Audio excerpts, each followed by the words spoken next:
मनापासून जर स्वामीची सेवा केली तर स्वामी तुमची कोणतीच इच्छा अपूर्ण ठेवत नाही। फक्त एक ध्यानात घ्या की कधीकधी आपण सेवा करून देखील आपल्या मनासारखे घडत नाही, कारण तुमच्यासाठी काय योग्य आहे ते स्वामी ठरवत असतात। त्यांना ते माहीत असतं, म्हणून तेच घडतं जे तुमच्यासाठी योग्य आहे। त्यात देखील तुमचाच फायदा असतो। स्वामी महाराज समजणे एवढं सोपं नाही। श्री स्वामी समर्थ, श्री गुरुदेव दत्त। तुमच्या घरात मोरपीस आहे का? तुम्हाला माहीत आहे का ते तुमच्यासाठी किती उपयुक्त आहे?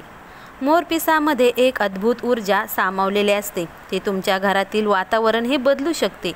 आजच्या युगात मोरपीस घरात असणे हे धार्मिक दृष्ट्या, वास्तुशास्त्राच्या दृष्ट्या किंवा मानसिकदृष्ट्या खूप महत्त्वाचे आहे। तर ते का महत्त्वाचे ते आपण पाहूया। मोरपंख कुठे कसे ठेवावे, कोणत्या चुका टाळाव्या ते पण आज आपण पाहणार आहोत। मोरांच्या पिसात एक अद्भुत अशी ऊर्जा असते, ती आपल्या घरातील वातावरण बदलू शकते। मोरपीस घरात ठेवल्याने नकारात्मक ऊर्जा बाहेर जाऊन घरात सुख शांती आणते। घरातील वातावरण आनंदी आणि सकारात्मक बनते। त्यामुळे अनेक जण घरामध्ये मोरपीस ठेवतात, परंतु मोरपीस घरात ठेवण्याचा हा एक उपाय नाही, तर त्याचे अनेक लाभसुद्धा आहेत।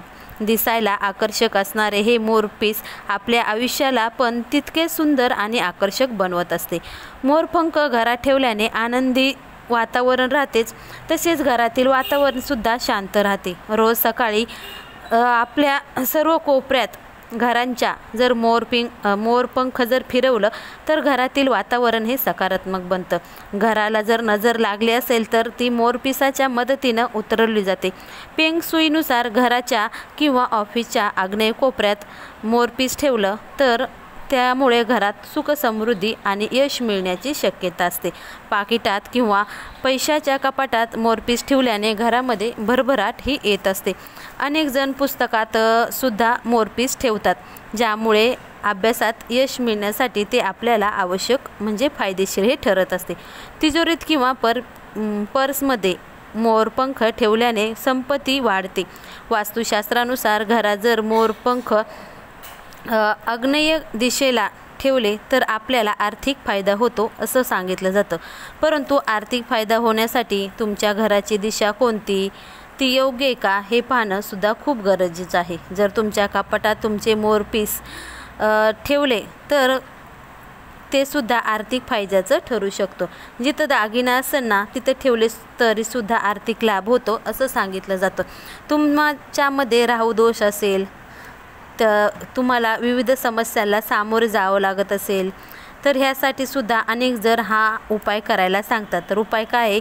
तुमच्या कुंडलीत जर राहू दोष असेल तर तो दोष निवारण्यासाठी मोरपीस वापरण्याचा उपाय हा आपल्याला सांगितला जातो। तुम्ही तुमच्या उत्तर पश्चिम दिशेला म्हणजे वायव्य कोपऱ्यात मोरपीस ठेवावे, त्याने सुद्धा राहू दोष हा कमी व्हायला मदत होतो। घराची स्थिती चांगली होते। वास्तुशास्त्रात असे सांगितले आहे की घराच्या प्रवेशद्वाराजवळ मोरपीस ठेवावे, त्यामुळे घरात नकारात्मक ऊर्जा येत नाही आणि सकारात्मक वातावरण तयार होते। 8 मोराची पिसं बांधून ती घराच्या ईशान्य कोपऱ्याला लावावे, याने सुद्धा वास्तुदोष दूर होतो। ह्या पिसांचा गुच्छ बनवायचा आणि तो गुच्छ सर्वांना दिसेल अशा ठिकाणी ठेवायचा आहे, म्हणजे 8 मोरपिसाचा गुच्छ सर्वांना दिसेल अशा ठिकाणी आपल्याला ईशान्य कोपऱ्यात हा ठेवायचा आहे। विद्यार्थ्यांनी आपल्या वहीत मोरपीस ठेवावे, जेणेकरून विद्यार्थ्याचे मन अभ्यासात गुंतलेले राहील आणि त्यांची एकाग्रता वाढायला मदत होईल। बहुतेक लोक घराच्या सजावटीसाठी पण मोरपंख वापरतात। ते दिसायला अतिशय सुंदर असतं आणि ते आपलं मन हे भारावून घेतं। त्याचबरोबर हे पीस नकारात्मक शक्तीला सुद्धा घरात प्रवेश येऊ देत नाही।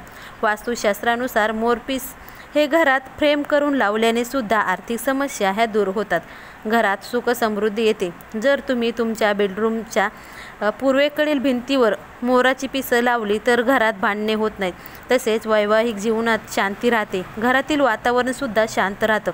पती पत्नीमध्ये भांडणं होत असेल तर अशा वेळी मोरांची पिसं आपल्या घरामध्ये लावल्याने त्यांच्यामध्ये प्रेम वाढतं असं सांगितलं जातं। मोरांची पिसे ही एक मोरांच्या फक्त अंगावरून पडलेलीच वापरायची।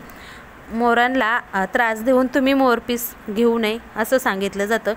आता मोरपीस जर तुमच्या घरात तुम्ही लावले तर ते मोरपीस घाण झालं तर त्याच्यावर गंगाजल शिंपडून मोरपीस तुम्ही स्वच्छ करून घ्या आणि शनिश्चराय नमः या मंत्राचा जप आपल्याला इथं करायचा आहे। यामुळे सुद्धा घरातील त्रास दूर होण्यास मदत होते।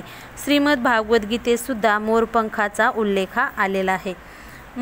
आता मोरपंख तुमच्या घरात आहे, मग कोणत्या चुका टाळायच्या किंवा मोरपंख घरात ठेवताना कोणत्या चुका करू नये ते आता पाहूया। पहिली चूक म्हणजे भिजलेलं किंवा सडलेलं मोरपंख तुम्ही घरात ठेवू नका।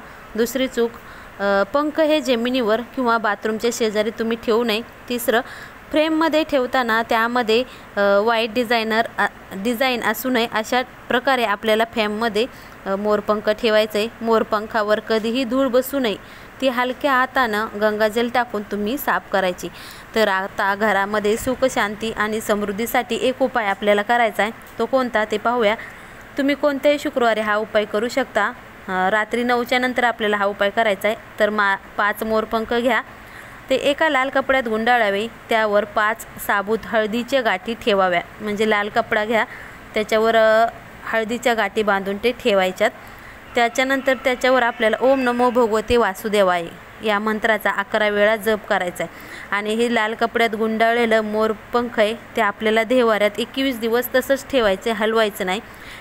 यामुळे घरात आर्थिक समृद्धी येईल, मानसिक शांती निर्माण होईल, तसेच तुमच्या घरात जे काही प्रॉब्लेम असतील ते सर्व आपले प्रॉब्लेम सुटतील।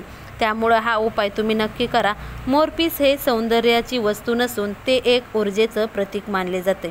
ते योग्य रीतीने वापरल्यास तुमच्या जीवनामध्ये नक्कीच बदल घडू शकतात। त्यामुळे तुमच्या घरात जर मोरपीस असेल तर या चुका तुम्ही टाळा आणि मोरपीस योग्य दिशेला ठेवा, ज्या करून तुमच्या घरामध्ये आर्थिक भरभराट नक्कीच येईल। श्री स्वामी समर्थ, श्री गुरुदेव दत्त।